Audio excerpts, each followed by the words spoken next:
Hey y'all, welcome back to the channel. Today is finally the day where I get to go and see Crypta live for the very first time. This is in support of Hatebreed's 30th anniversary tour. So along with Crypta opening, there's also Hate Eternal and Carcass. Now I'm so excited for this. I have literally been waiting months since we bought the tickets. Now I have already seen Carcass live one other time and they were super good.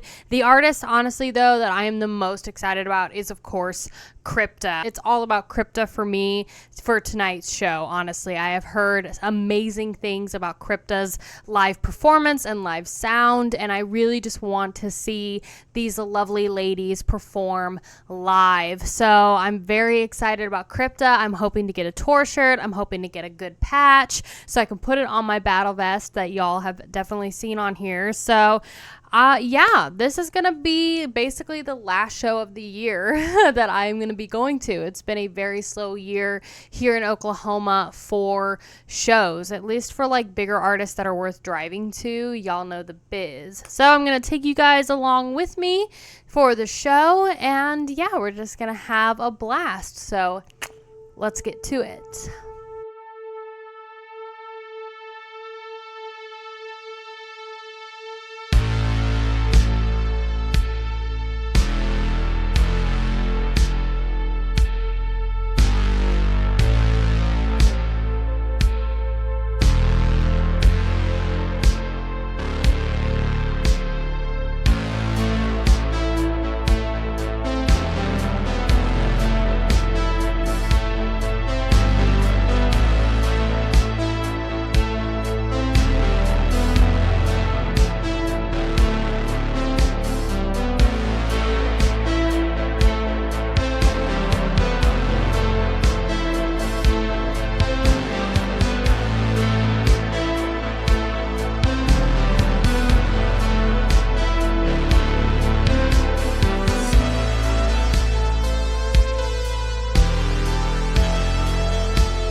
Oh my goodness.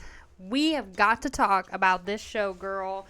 Yes, I'm showing off my Hell's Headbangers tote bag. I do have some footage of this, but I have been a massive advocator of getting a tote bag and actually like bringing it to the show because bestie, okay, this is how you're able to like comfortably carry your merch, your t-shirts, any physical things you get, or small merch items like picks or pins.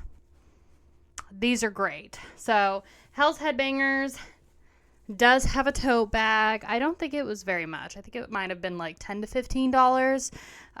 But it's super cute and it holds a lot, and it perfectly holds vinyls, which is really nice. So you can also take it to the record store and actually, you know, put vinyls in it. But this is what we take to all of our shows, and it always comes in handy. So I'm so excited to talk to y'all about this show because it was so good. So if you've been following me for a while, we did have the show at the Diamond Ballroom, which is pretty much the biggest venue space in OKC that's not like an actual arena or stadium. Don't quote me on that, but I'm almost positive it is.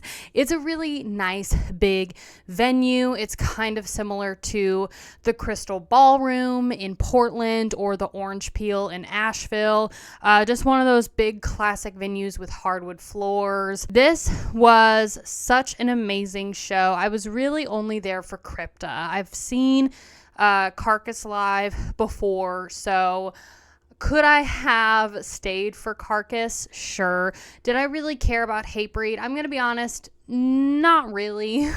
I was there 110% for Crypta, and that is really who I stayed for, because not only have I been keeping up with their releases, not only did I buy the record, their most recent record, Shades of Sorrow from 2023, but I also did a reaction to them. I'm partnered with their label Napalm, so I've been keeping up with Crypta, and I think they're so incredibly talented, and I just love those girls so much. And I think Fernanda is an amazing role model for young women and girls. So there's just, a lot of special feels. I really like Crypta, and so I was there for them specifically. Now, upon arriving to this venue space, we knew that they were going to be like the first openers. So it was Crypta and Harm's Way as the main openers, with Carcass and Hatebreed as the headliners. And so Hatebreed was, of course, closing out the show. And so upon arriving, we were like one of the first people there, came right basically when the doors opened, and the merch line was already crazy long. I mean, there was a massive merch line for Carcass and Hatebreed, but there were like maybe 10 people in line for Crypta's merch, and we were like behind like 2 or 3 people. So we were waiting for a little bit for their merch guy to come in and sell the merch, obviously, but ended up picking up a super sweet t-shirt and a pin. Now, I believe this t-shirt was like $35, which is pretty standard for t-shirts at concerts like this, right? So I will say Crypta does not have any tour date shirts. So if you are looking to see Crypta on this tour with Carcass and Hatebreed, just be prepared that they don't have any tour dates right now. And even the merch guy commented and said, there's been people requesting tour dates. I don't necessarily blame them for it. It is a little surprising, but that's okay, because I still like what they did with their t-shirts. So this is the one that I ended up buying because I really loved the design. I'm going to show you it. But that's essentially it. Yes, I'm in sweatpants. Do not judge me. But you see how it says Stronghold there. And then that's the design. So what's really cool about this t-shirt and all of the other ones that they had for sale is they were all different designs for different songs. They had a t-shirt for Dark Clouds for sure, and then they might have had one for The Outsider, like Stronghold, which is the t-shirt that I have, is track 5 off of Shades of Sorrow. So that is what I thought was really cool. It kind of reminded me of tarot cards for some reason. Like, this just kind of looks like a dark tarot card type of design. I thought that was super cool. So nice quality t-shirts. They are unisex, so this was like a medium unisex t-shirt, so it's a little big for me, but that's okay. So also got a pin. Now, they didn't have any patches, which again, I really wanted a patch because y'all know I'm trying to patch up my pink battle vest with all of the live bands that I'm seeing, but that's okay because they at least had a pin, and this was $10 US, so this was $35 US. That's the pin, which is super cool. I think you can see it. Come on. But that's what it looks like. And so that'll go like on my collar of my vest, which I think will be super cool. It's a little tiny, but that's okay. Because it just made me feel really happy to support the band. So as far as their set goes, if you've listened to Shades of Sorrow, which I'm assuming that you did, you would know that the album starts off with an instrumental track called The Aftermath. And this is a very beautiful piano instrumental. It's very haunting. It's very beautiful, beautiful sounding grand piano. How many times can I say beautiful? It's great. And basically that is what started out the show, which I thought was super cool. So all the lights went off, The Aftermath came on, and then of course the girls played. And the song they started out with was called The Other Side of Anger, which is one of the singles that they released. Banger song. I absolutely love that track. I think the hook is great. All of the girls sounded absolutely amazing. So the songs that I know for sure that they played were all of their singles. So we're talking about an opening set, right? So they're playing about 30 minutes. That could be anywhere from 8 to 10 songs. It kind of depends on what kind of music you play. But for Crypta specifically, you're looking at songs that are about 4.5, 5 minutes, right? So I know for sure that they played The Other Side of Anger. They played Trial of Traitors. They played Lord of Ruins. And I believe they played The Outsider. And they closed out their set, I believe, with their instrumental outro, The Closer, which is very fitting. Don't quote me on that though, because it sounded very familiar to their opening instrumental, The Aftermath. So they could have just repeated The Aftermath, or they could have actually played The Closure. I haven't looked at the set list for the concert, but I'm just assuming that it was The Closure. Either way, it was a piano instrumental, haunting, beautiful, very much shades of sorrow. So basically they played as much of their new record as they could fit into 30 minutes, which I thought was very, very good. Now, the positives for this live show, you could tell that the ladies really rehearsed their show and tried as hard as they could to make it entertaining, and they blew it out of the park as openers. I mean, Fernanda has some amazing stage presence, and she reminded me so much of Bridget from Stabbing. Her name is Bridget Lynch, and she's amazing. If you ever get a chance to see Stabbing, you should definitely do it, because Bridget literally looks possessed. She looks like the girl from The Exorcist, and that's kind of how Fernanda Lira reminded me of. I might butcher some of their names because they are Brazilian, so bear with me. But Fernanda literally had the coolest facial expressions. It reminded me so much of, was it their Lord of Ruins or The Other Side of Anger? I think it was either Lord of Ruins or Trial of Traitors music video, where they were in the woods and it was super dark, and Fernanda literally looks possessed, and you just see the whites of her eyes and they're rolled back, that type of thing. That was her facial expression while she was performing. She was literally doing these crazy faces and sucking in air, and just looked so cool. And she was interacting with the crowd and looking over and smiling to people, and it was super cool. And of course there were solos from the two guitarists on stage. You had Taina Bergameshi and Jessica Falchi.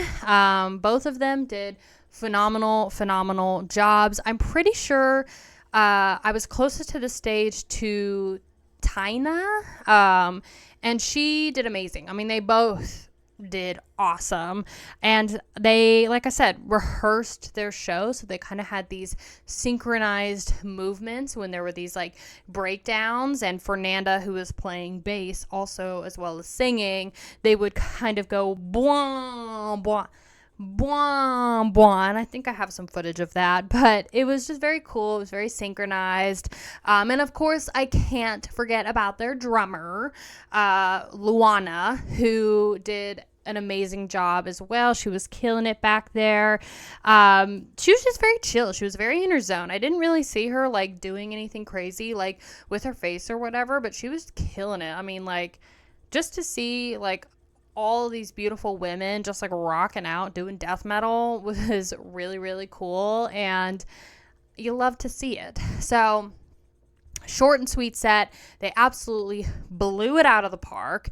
People were going crazy for Crypta. I mean, they did such an amazing job, and kind of the overall vibe for everybody at the venue space was we were all very excited to see how Crypta would do, because they are a newer band. They are a band that a lot of people know about. There's some people in my Discord that are like, oh, they're overrated, or they're too mainstream, or they're not real death metal, or whatever. And it's like, you're entitled to your own opinion, but a lot of people within this crowd were very excited to see Crypta. And I have personally heard from one of my mods, Russ, who said that, you know, Crypta was amazing live, and they did not disappoint.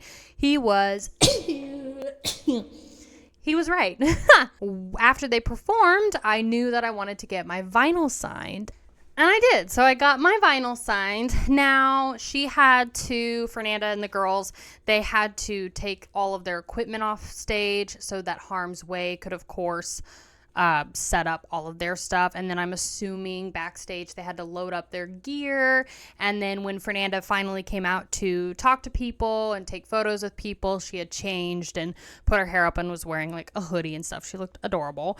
But yeah, I got her signature, so you can see it right there. And I did take a photo with her, so I'll show that too. But always on top of bringing a bag to hold your merch, bring some Sharpies and bring some physical media items that you want signed from those bands. So I did that with, we had Undeath. We met the lead singer for that band and had him sign stuff.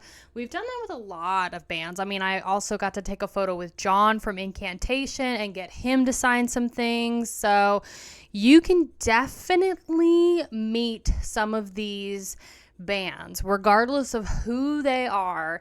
If you're at a small enough venue space, you can bring your vinyls, your CDs, your tapes, and actually wait by the merch table after these bands are done performing, and you can meet them, because a lot of the times they want to meet their fans, they want to take photos, and you can just chit chat with them and whatever else. And so got to take a photo with Fernanda, got the signature. They do have vinyls if you're really shy and antisocial. Then you can buy a signed vinyl if you want, or you can just be tenacious and wait. Sometimes they won't come out though, so that's fine. But now I did leave after this. I was satisfied and rectified, girl. I didn't need to see Carcass. No offense, Carcass, love them. Probably would have stayed, but I just wanted to go home. I'm old, don't blame me.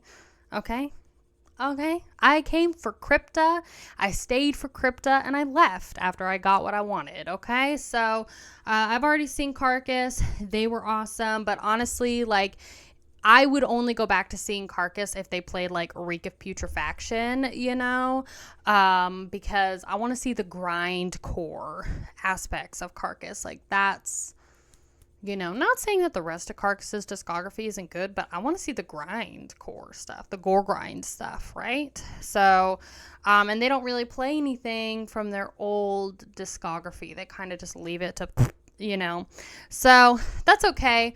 Didn't care to see Hatebreed.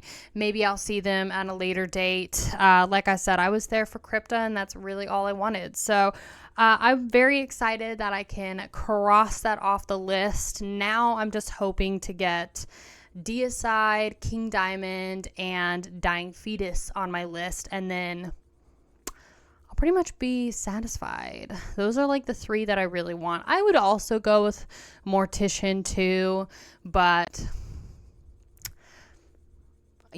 it's not a necessity, you know? So anyway, I appreciate you guys being here. If you were at this concert and you got to see the entire show, or you got to see Crypta, let me know down below. What did you think? If you saw Crypta at an earlier date or a later date, are you excited? What did you think about it? What did you like? I would love to hear your thoughts. As always, thank you so much for being here, and I will see you in the next video. Bye, you guys.